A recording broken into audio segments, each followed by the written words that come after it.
I'm Chad Kelsey, your host of What's Your Passion Show. My guest today deserves a high energy introduction. He's been igniting sports fans for over 25 years. He's had at least 8 hospital visits, 1,500 rocking events, igniting over 30 million fans, twirling, throwing shirts, 180,000 of them. And as he says in his book, King of Cheer. Stories of showing up, getting up, and never giving up from the world's most electrifying crowd, Igniter. Ladies and gentlemen, it's Mr. Cameron Hughes. Not too loud. Cameron, how you doing? That's a serious intro. You know, it's all about changing people's state when I go to the game, being that spark. And what you just did changed my state. It helped get me in the zone to have some fun and connect today. So I appreciate that. That's awesome. And I just want to thank you for coming on the show, first of all.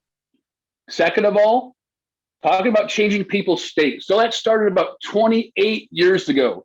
Happy Cheeriversary, January 8th, yes. 1994, right? Yeah, it's pretty crazy to think about it. You know, I have the raw footage from that night somehow.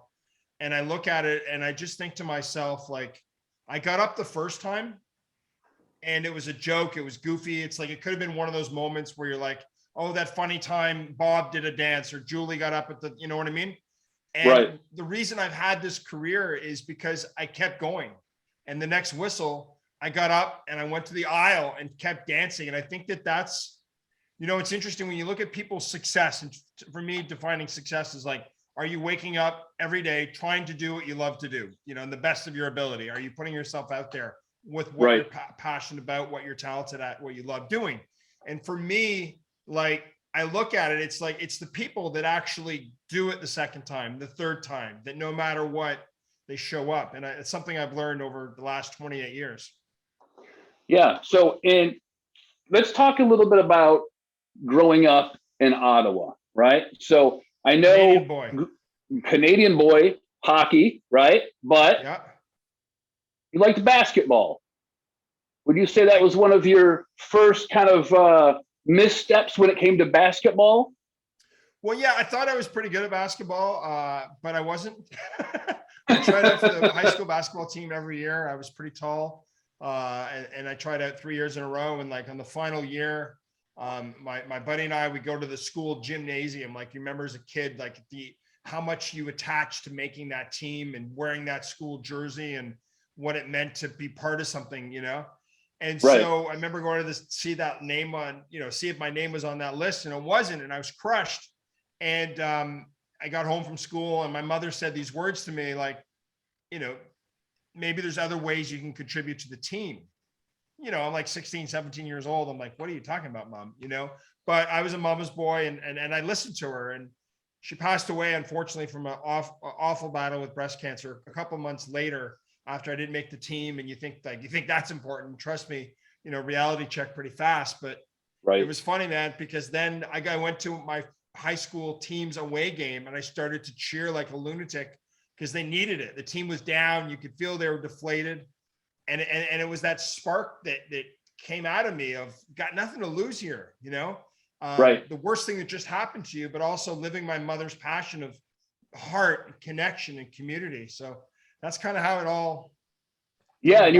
And like you said, you've got to change somebody's state, right? So yeah. You're not changing the skills of the players, right? But if you can change their state and the way they feel, obviously it's going to improve the game. And it's going to electrify the whole arena, stadium. Yeah, that's an interesting thing you say that, because I remember hearing a coach once say for, I think, an NHL, NBA team, it doesn't really matter. He said, I don't need to motivate my players, right? They're already here. They're at the lead. They're motivated. I need to figure out a way to get them in the right state, in the right frame of mind, working the right, you know, plays, all that sort of stuff. You know what I mean? And I think it's an interesting thing that you say that, because it's like, I'm there to also, if the fans are coming down at a game, you know, any of these teams I've been to, you want to bring them back up. You want to change their state, and that will change the player's state, right? The athletes on the field or the court of the ice. Yeah. So it's kind of like a domino effect. And I would say it's almost a continuous cycle too, because you're affecting the players and the players are affecting the fans, and it just goes on, right? Well, yeah, and then when I first started my career, there we didn't have flip phones, and then we didn't have the videos and all that sort of stuff. Now it keeps going on, right? You go to a game and something funny happens, the usher dances, a crazy t-shirt guy throws your shirt, whatever it is, and you take that moment and then you post it on your social media feeds, and that moment lives on for other fans to experience. So maybe you can be a spark, it continues, right? Right. And you talk about that in your book. Your dad actually heard about that night in the paper, right? I don't want to go too much into the book, but can you talk a little bit about that, and then how you kind of continued talking about the dancing guy and then creating t-shirts and stuff like that? Yeah. After the first night I got up, there was a front page of the newspaper the next day. I went to my local rink job and trying to figure out my life, and it said dancing redhead bandit steals the show at Senators game. And my dad, I get home from work, he's like, you have some explaining to do.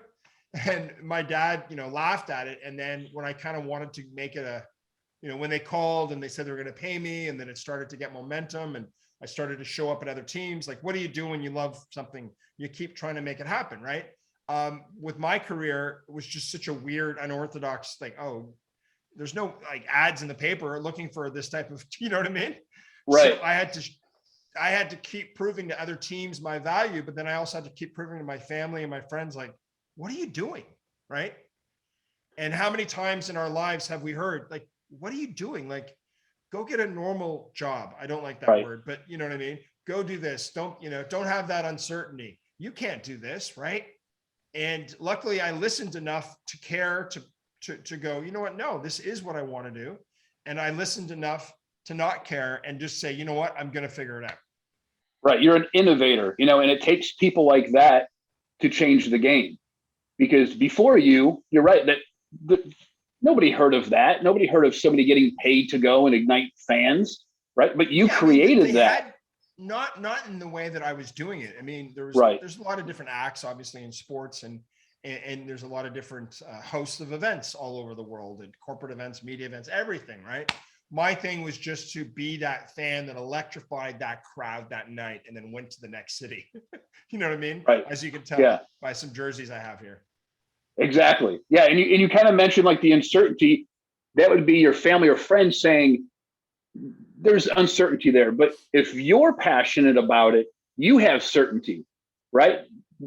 To me, passion is something that pulls you and not pushes you. It's going to pull you to what you want to do. Yeah, 100%. And then what, all the other sort of external aspects of life, like proving your worth. Society saying, you know what, that's not, why would you do that? Even your typical, you graduate university, you should then go get a job. You graduate high school, you should go to university. All those different things that now we're more aware of. They're a little more hyper sensitive to them, in the sense of like, what can you accomplish? And for me, I had to have this belief button that I believed that I was adding value. Number one, that was important. Like at the end of the day, at the end of the game, fans were leaving having experienced something and felt a greater connection to their team and their community. If teams could see that, then they'd go, oh, that makes sense to pay him. And a lot of teams didn't see it. A lot of teams did. And now, as I kept going, you keep showing up and you keep proving yourself, over and over again. Then everyone goes, oh, yeah, I get why you'd bring him in. Right. Right. Yeah. There's a quote. I can't remember the quote exactly, but it talks about persistence. Right. And like you said, showing up. So you continue showing up. Persistence is basically going to accomplish anything. You just keep showing up, and you're going to show your value. You're going to show your worth. And eventually people are going to kind of say, okay, yeah, this guy's doing a good job. We're going to keep bringing him back. Right. Well, yeah, I mean, it's funny because when I originally tried to do my book, I looked at, sort of the four big categories of my life and trajectory. And one of them is like persistence, but it's also like, there's persistence and there's resilience, right? Persistence to me is just like, keep getting on the phone. Resilience is being knocked down enough to go, you know what, I'm going to break through this anyway, right? Persistence to me is those little steps you take. Resilience is like, my mother passes away, your father doesn't believe in you. And you're like, I'm going to be resilient within everything I'm doing. no matter what. Every day, I'm going to be persistent about making the calls, sending the videos out. Do you know what I mean? Like, right. Yeah. taking the Yeah. steps. Because it's kind of like gaining some momentum, right? Because each day that you do that, it's going to keep, it's the snowball effect. It's going to get bigger and bigger, and you get more used to it. It's like trying to make a sales call. You don't want to do it on day one, right? By day 60, you've done it so many times that it's just like second nature, right? And it's, I guess, a stepping kind of effect where each time you're kind of going into an uncomfortable zone where the day before was uncomfortable. Now it's comfortable, but you got to keep on pushing yourself to do the next uncomfortable thing. You're going to grow. Yeah. And, you know, even that, it's like the persistence aspect of it. Like you're, you know, you're working with a team and then you don't hear back. And it's like, do you send the email? Do you make the phone call? And I came up with the term, and it's in the book. It's like the elegant persistence of polite nudges, of reminders. Like, I had to prove that despite the fact that they have a game going on tonight in Cleveland with the NBA Cavaliers, it's going to go on without me. It's not going to go on without the mascot or the cheerleaders or the DJ, right? So I had to be, a lot of people like that are listening, that are watching, that are feeling this. It's like, what do you have to do every day to be a little extra elegant, persistent to get there? And it never stops. That's the good and the bad part, right? Right. You know, it never stops. Right. But I mean, it can't, because you always have to constantly grow and maybe in some ways reinvent yourself, because people are going to get bored of the same old thing, right? So you're going to have to shake it up a little bit. Shake it up a little bit, and then you have to find new customers, because I mean, even with what I do, it's like you're right. I mean, I could think of dozens of examples where I work with a team for 3 years and I'm like, you know what, that was awesome, we love you, but we're going to do new stuff, you know? Right.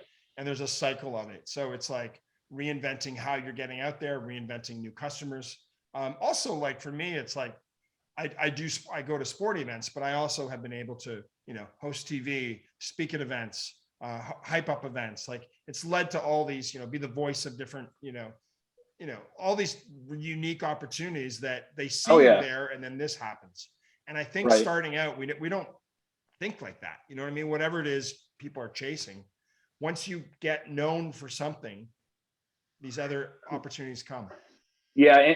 And I think that's all part of, I like to say, like the journey, right? I mean, an experience. You have to experience certain things, and along the way, those things that you kind of experience and you learn, you later on, years later, might say, you know what? I understand why I experienced or learned that then. It's all kind of coming together now, and it's helping. Like you're saying, you're branching off into speaking events and motivational type things. You know, it's you know, just the more you do it, people see the value in it, and it branches off into other opportunities.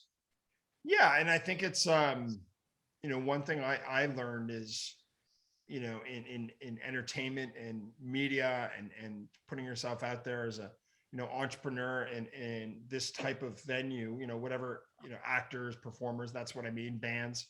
It's like you go through a stretch where nothing's happening, and then you get that phone call and you're like, wow, I believe again, because someone believes in me. Someone's giving me that shot. Right. Right. And it's like, what do you do at those times where the phone isn't ringing? How do you continue to believe? And I've been asked that question a lot. And I think it's like, you know, it comes back to sort of you have to remember that you are adding value, that you know, that what else are you going to do? That's sort of the joking thing of like, honestly, you know, I'm not really qualified to do anything but throw t-shirts here. Let's be honest. And then it's like, also like realizing how other things have happened in your career. You know, I mean, I could think of 30 times where I was going through the highs and lows, and then boom, you get the call and, hey, we want you to do something. And you're like, oh my goodness, what an opportunity. Right. I mean, right. Yeah. You're going to have those ebbs and flows, the seasons. Right. And I was going to ask you about that. Like, what do you do? Because I know there's cases where, you know, just trying to get an interview and stuff. And sometimes it's like, well, am I doing the right thing? You know, did I say the wrong thing? And it's just, sometimes it's just time. Right. And then I've heard, go ahead. Sorry. No, it comes back to like, I think that we forget that everyone has other stuff going on when you reach out to them. they're, Right. they're trying to get other people, on the line as well. Right. Right. And I often forget that. I'm like, why aren't they responding? Why aren't they taking my call? And you realize like they've got a lot of other stuff going on that they have to do. You know what I mean? That team is like, they've got, all these other obligations, and I'm not on high priority there. So what can I do? When can I do it to make sure they're aware of me so that it, A, they book me, or B, when they've booked me, we elevate the experience. Right. Yeah. And I once heard somebody like speaking about, you have maybe those lows where there's not really a lot going on or just a difficult time. I once heard somebody talk about it was almost like a cookie jar mentality. Like when they do great things, when they have those successes, they document them. And when they're having that difficult time, they go back to that and they remind themselves like, yeah, like I've done really well. I've had a lot of successes, right? To kind of keep you motivated and in a good, I guess, state, right? Because I mean, if you've been successful, there's probably going to be another season. If you're working hard, you're persistent, you're elegantly resilient, you're going to have that opportunity again. Well, I think it comes down to celebrating your victories too, so that when you do get something, you're grateful for it, right? I've been through that ebb and flow, and I've done certain events. For one event in particular for 8 years, and I was like, oh, this is going to be for 5 years. I thought it was my last year, right? And then eventually it was. But I look at that event and that experience, and I mean, I see pictures and videos, and what happened for me was like, like just the joy I get now, especially through the pandemic of not being able to cheer as much. I'm like, oh, I'm so lucky I was part of that, which makes me believe that I'll have other opportunities as well, Right. Yeah. And you mentioned in the book, there's several times that you felt like quitting. Can you talk about one of those times and maybe what got you out of that mood or mode? It was probably in LA when I moved there after having a successful career in Canada. And I was trying to, sort of reinvent myself. And, so I had some victories for sure, but they weren't really paying off. And, my buddy had dinner with him, and it was a cliche moment where he's like, you see that plane leaving LAX on a Wednesday night, there's, how many people are on there who are quitting? You want to be one of them? And it was like, what? You know what I mean? And it was like, no, I don't. And it was a powerful, powerful statement, dinner. I remember it really well. And my friend, he'd been through the same thing. He was a super successful, he is a successful writer in LA. He wasn't at first. I mean, he did the small mailroom jobs and agencies, and then he eventually worked his way up. But I think also like you got to have people around you that are supporting you. And that's what that moment, amplified for me. Okay. And speaking of people supporting you, biggest influences in your life. Who are they? Yeah. Who would you say they are? Oh, I mean, my mom, in the sense of like her passion and her heart and her spirit. That's a big one. My couple of my close friends who, would always have my back, or, a door open, or, $100 over you, whenever, in life. Right. And then I have a couple of, I don't necessarily call them mentors, but figures that I can always call and always, keep me going. And, yeah, I mean, and then, it's crazy. It's like, I don't even know if I've ever said this out loud, but I think the fans. Yeah. Yeah, that's true. Yeah. Over 30 million of them, right? But like I did, the last game I did was, about 10 days ago in Vegas with the 18,000 fans of the Golden Knights. And they kept me, like, you perform at the game, and, like I said, you put it out on social media, and it lives in comments, and, hey, are you going to be at the game? I missed you at the last game. You were so great. Here's a picture of me and my little baby, or here's that feeds you, because you realize what you're doing is like making people smile and feel good. Right. Right. Unless there's a 44-year-old guy that you break his heart. In the book, Toronto Maple Leafs, right? Nice one. You're cheering there, and then he happens to see you at another game, and you broke his heart. he didn't realize that you were actually going to other games. He thought, okay, well, this guy must just be a Toronto Maple Leafs fan. And in the book, you talk about how the guy saw you. I think it was in the airport. And he said, Cameron, you really just broke my heart because I saw you at another game. Such a crazy moment. I mean, I was heading to Nashville. I had my Stetson on, my sports bag, and yeah, he basically tells me that I was a fan of this team and I saw you at another team, and I tell him my story and what I do. And it was the first time I'd ever really, felt that or had that experience. And when I say felt that from a fan and felt that from, oh, I get it, right? You're putting a jersey on. People care. And so we had a good laugh about it. And I asked him where he was going, what he was doing. And he was off to New York with his daughter and his wife for their her 13th birthday. And I went to the little store and I bought her 13, Smarties Canadian chocolates and a magazine. And I walked up to her and I signed it and gave it to her. And they sat behind me on the plane and we became friends, and then became very good friends, and up at the, at their summer cabin. And then I introduced that 13-year-old to the university I went to. She went there, she met her boyfriend there and met her husband there, and I emceed their wedding. Wow. Talk about the ripple effect, right? How one little chance encounter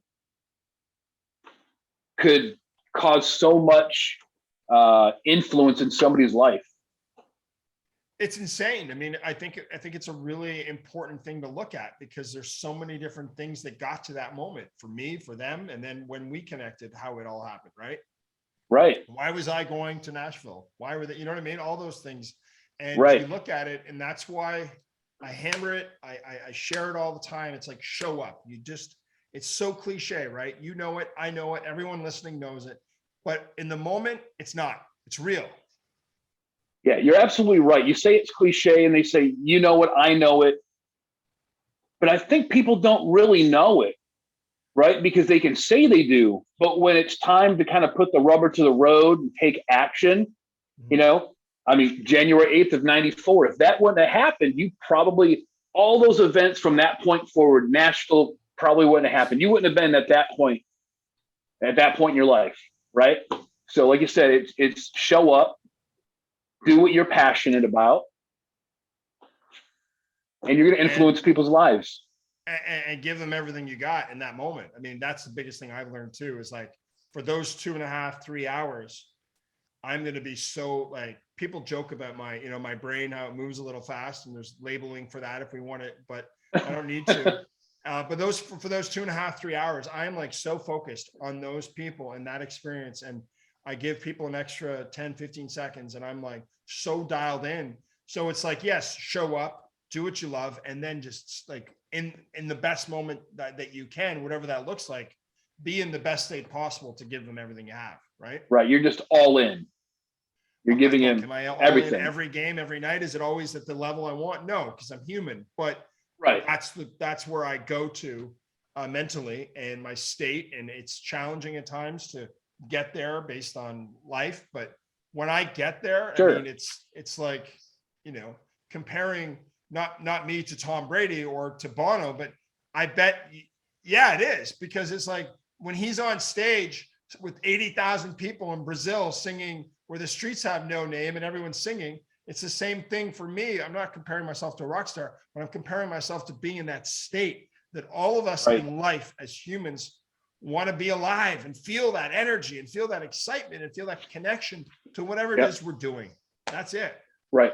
But sometimes life happens, and it doesn't matter if you're a rock star or not. I mean, we have proof of that in the news, rock stars getting into trouble or having, untimely death, so life happens, and you're not going to be at that 100% state all the time. And I think that's what some people have to realize too, is that it's not going to be perfect.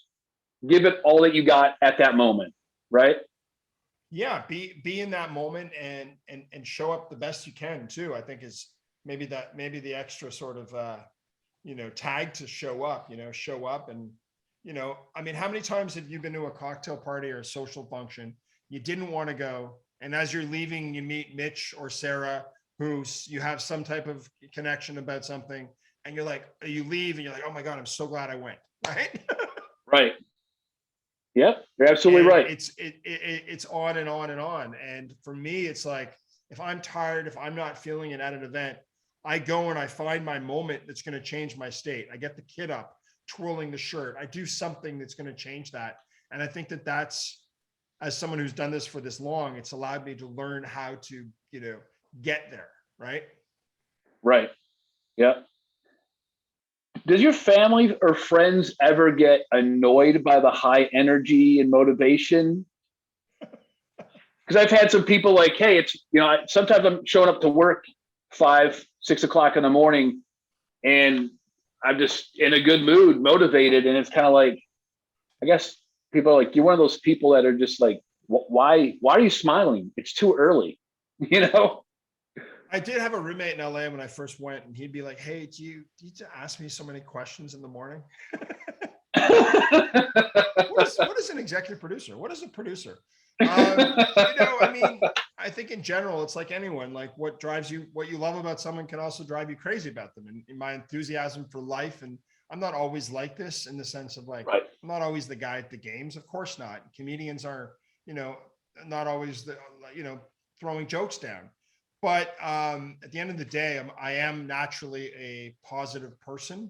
I'm not always like positive and always happy per se, and Right. feeling it, because I think that that's a gift that I have as well, because it allows me to find different areas of my spirit.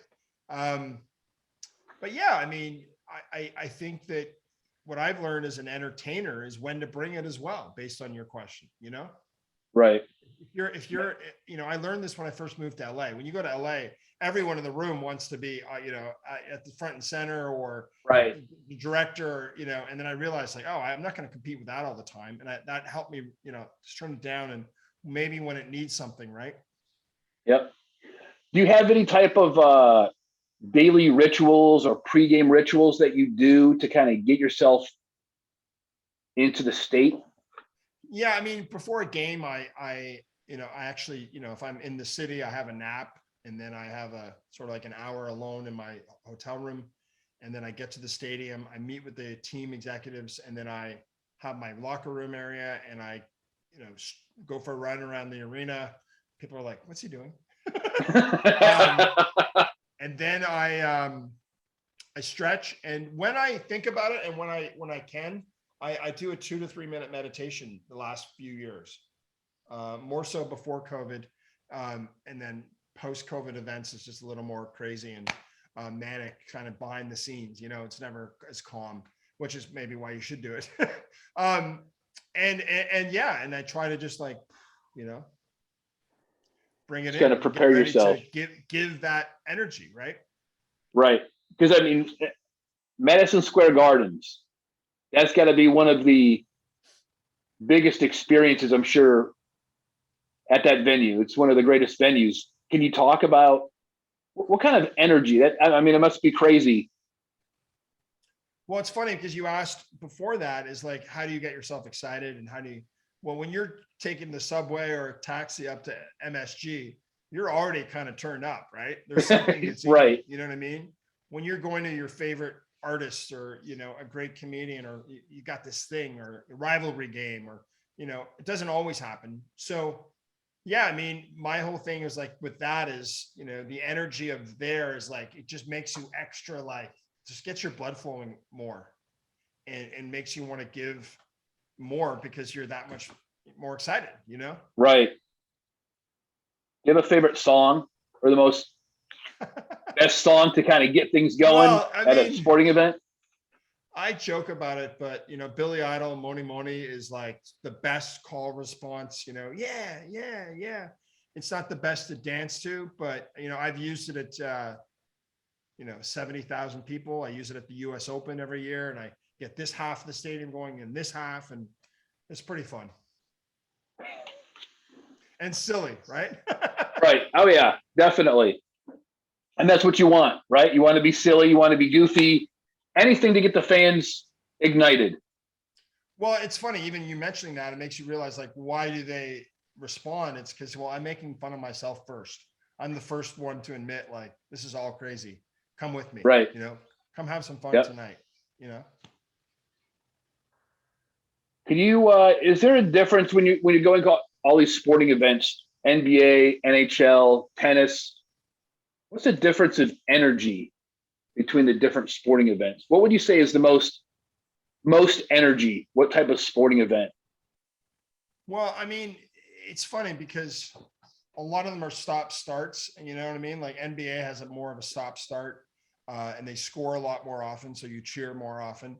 Hockey, you don't score as much. Tennis is like quiet please, and they cheer on big plays. And rugby is like a longer game. So it kind of depends on the flow of the game.